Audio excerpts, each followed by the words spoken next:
הדובר הבא הוכתר על ידי המגזין ניוזוויק גנדי הפלסטיני. הוא פסיכולוג, הוגה דעות ואקטיביסט פורץ דרך בתחום הנון-ויילנס, אי אלימות. פרופסור באוניברסיטה האמריקאית בוושינגטון די.סי, שייסד מרכזי אי אלימות בירושלים ובוושינגטון. אני מתכבד להזמין את פרופסור מובארק עווד. My name is Mubarak Awad. I was born in Jerusalem, Palestine in 1943.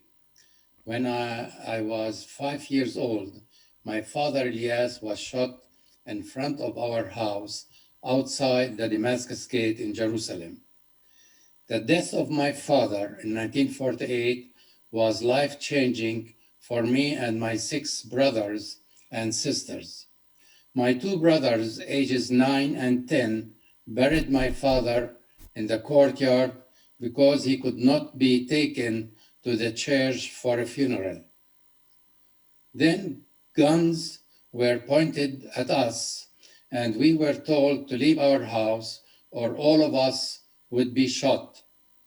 My oldest brother, 10 years old Nick, carried my youngest sister, 8-month-old Diana. My mother carried my brother Alex, who was 2 years old. Ellen, my 6-year-old sister, was smart. She put on 5 dresses, one over the other, before we left the house.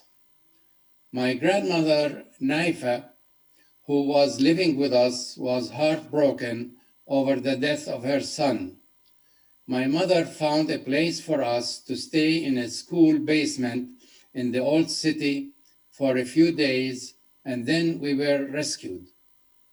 The tragedy of losing my father was overwhelming. Yet my mother, Huda, told us again and again, the person who killed your father did not know he left a widow and 7 orphan children. Do not carry a gun, do not shoot any human being, and do not seek revenge. After several weeks, we were placed in different orphanages. My mother, who was trained as a nurse, went to work to support us.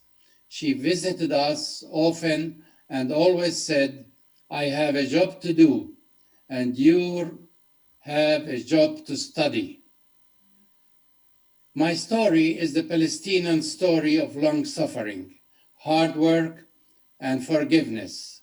I am one of thousands of Palestinians who believe education can be an instrument of liberating Palestine from the yoke of Zionism. I was fortunate to receive scholarships to attend university in the United States. Because of growing up in an orphanage myself, I started a program for disadvantaged children and youth in the United States. That program, the National Youth Advocate Program, now served more than 1,000 children daily.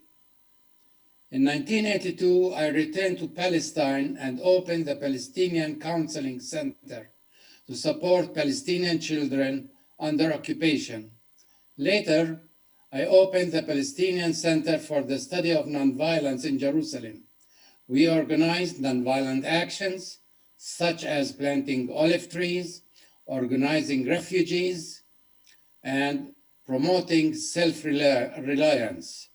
We train people not to pay taxes, to eat and drink local products, and be proud of their heritage without fearing occupation. Because of this action, I was arrested many times. In 1988, during the first Intifada, I was imprisoned and then deported to the United States. I am no longer allowed to live in the place of my birth. I visit Jerusalem on a tourist visa. After my deportation, I started Nonviolence International in Washington, D.C. For over 30 years, we have published materials, organized campaigns, trained activists, and become a worldwide resource. We recognize that women play powerful roles in nonviolence movements. They were at the heart of Sudan's 2019 movement revolution to gain freedom from a 30-year dictatorship. And in India, women farmers have been organizing mass demonstration, general strikes, and protests in record-breaking numbers.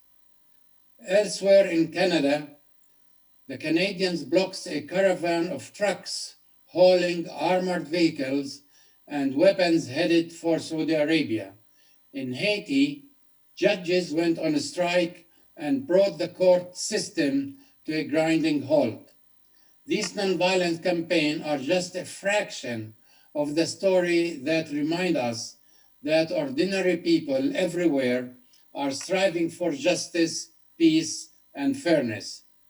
We just need to look at the conflict in Northern Ireland or the end of the Soviet Union to see that peaceful resolutions to long-term conflicts are possible. I am very, very hopeful the Israeli-Palestinian conflict will be resolved non-violently. Many Israelis and Palestinians are introducing different thinking for all of us to consider. I know that we can learn to forgive and accept each other as members of the human race. We can end the idea that we are better than our neighbor. Let us look at each other, knowing that there is a light of faith in everyone, and we want it to shine. I would like to ask everyone to think of those brave women and men who are in jail and prisons around the world for protesting injustice, and remember the families whose loved ones were killed during their protest for freedom and justice. I want to thank the organizers of this event and those who supported it and sponsored it.